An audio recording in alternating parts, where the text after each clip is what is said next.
In this lecture, we'll discuss about the step up down chopper. So the step up down chopper can be used as both step up as well as step down chopper by varying its duty cycle. So this step up down chopper is also called as a buck boost converter. So this is a schematic diagram of a buck boost converter. Here Vs is the supply voltage, Is is the supply current, and Ch is any one of the semiconductor devices, and D is a diode and L is the inductor. Here V0 is the average value of the load voltage, and for simplicity we can consider the load as a resistive load. So now we'll discuss the mode 1 operation. So during mode 1 operation, the switch is turned on. That is, the semiconductor switch is turned on and the diode will be in the off state. So once the switch is closed here, the current will flow through the circuit. So the current will start flowing from Vs plus, it will flow through the switch, through the inductor and completes its path. So whenever the current flows through the inductor current will start rising exponentially. So the inductor will store energy during on time of the chopper. So now if you apply Kirchhoff's voltage law to the circuit, we can write Vs is equal to L into dis by dt, where Is is the current flowing through this inductance. L into dis by dt is the voltage drop across the inductor. So the energy stored in the inductor during on time of the chopper is given by Wi is equal to Vs Is into T on, where Vs is the voltage across the inductor during on time of the chopper. So now we'll see the mode 2 operation.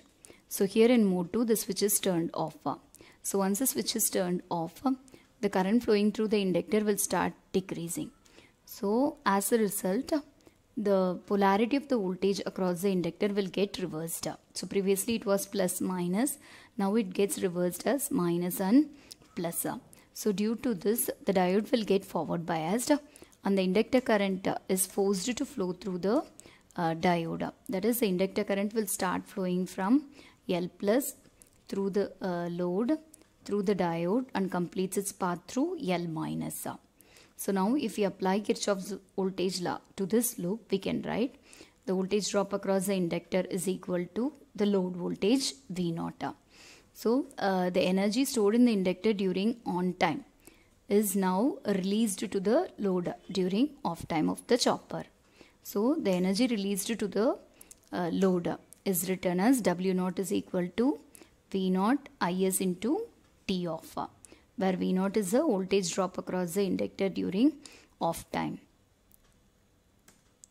So now if we consider a lossless system, okay, so under steady state condition we can write input energy, that is the energy stored in the inductor during on time, will be equal to output energy, that is the energy released by the inductor to the load. So we can write Vs Is into T on is equal to V0 Is into T off.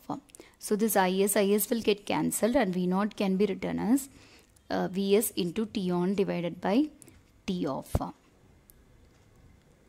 So now for T off we can write T minus T on.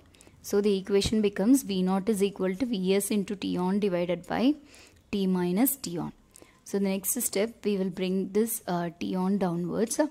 Then we can write V0 is equal to Vs into 1 divided by T on minus T on by T on. So this will get cancelled and this will be equal to 1.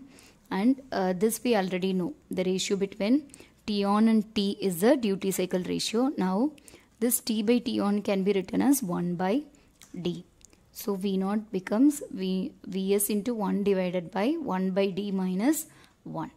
So upon simplification, we get V0 is equal to Vs into D divided by 1 minus D. So by varying this duty cycle ratio, we can vary the output voltage. So if the duty cycle ratio is in the range of 0 to 0.5, then this converter will act as a step down converter. And if the duty cycle ratio is above 0.5, that is, if it lies in between 0.5 and 1, then this converter will act as a step up converter.